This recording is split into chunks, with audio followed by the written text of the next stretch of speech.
Hello, I'm Rachel Roberts. I'm a lecturer here at the Institute of Education, University of Reading. I'm also the module convener for EDM001, Developing Expertise in Teaching. This video is to give you some information about the module, what it consists of, and my approaches to the teaching of it, and hopefully you'll find it useful. What the module won't do is make you into an expert teacher, I'm afraid. What it will do is give you an understanding of the different conceptions around expertise and how it's developed within teaching, and to now enable you to critically engage with some of those notions and concepts and some of the research around that. We begin by looking at some of the more traditional models of understanding how expertise develops, for example the Dreyfus model, but also bring it up to a very current research looking at some of the work of Anders Ericsson and deliberate practice, for example from his most recent publication Peak, which I'd recommend, thoroughly good read. And we also consider things like how expertise is identified within teaching and how expert teachers can make a difference, so drawing on some of the work of John Hattie and co.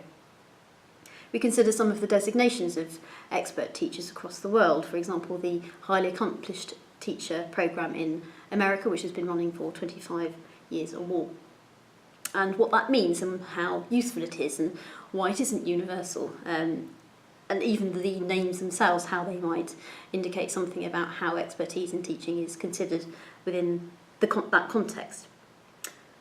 We also consider expertise in teaching within the context of being a professional. What is it to be a professional?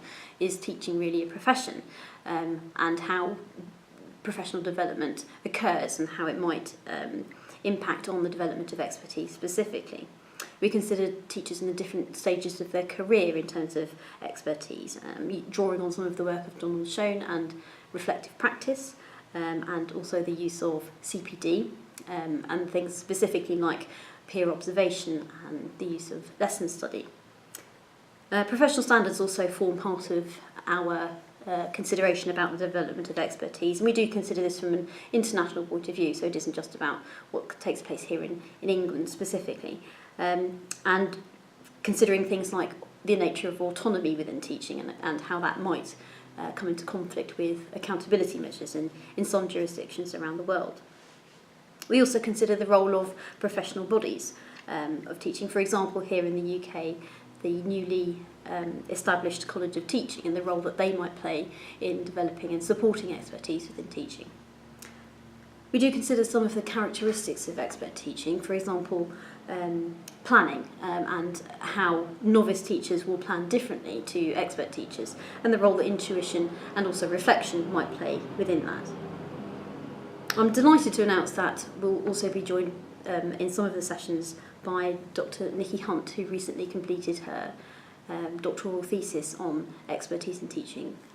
She herself had been a former advanced skills teacher, and she's still currently teaching full-time in a secondary school, so she will be joining us for some of the sessions and bringing her expertise on expertise to the course, which is fantastic.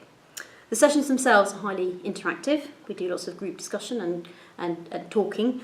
I'm also very keen on using technology, so please do bring along your phones and your iPads.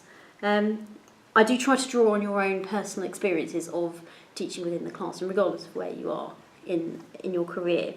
And from week 5 onwards, we ask you to do a short presentation about a piece of research that you can share with the group that's really looking forward to your assignment. The assignment itself will be a 5,000-word essay around a topic of your choice within the development of expertise in teaching.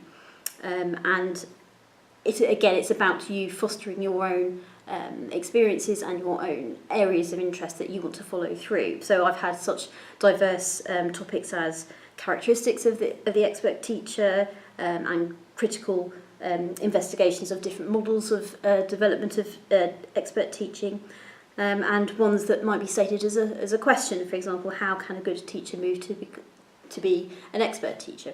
So the module itself is really designed around the most current research, as well as drawing on the history of expertise, and aimed at enabling you to consider how that can help you in your own professional development and your own career. from a critical point of view. I really love teaching this module. It's a really exciting, interesting module to teach and hopefully to take part in. And I look forward to seeing you in the future. Thank you.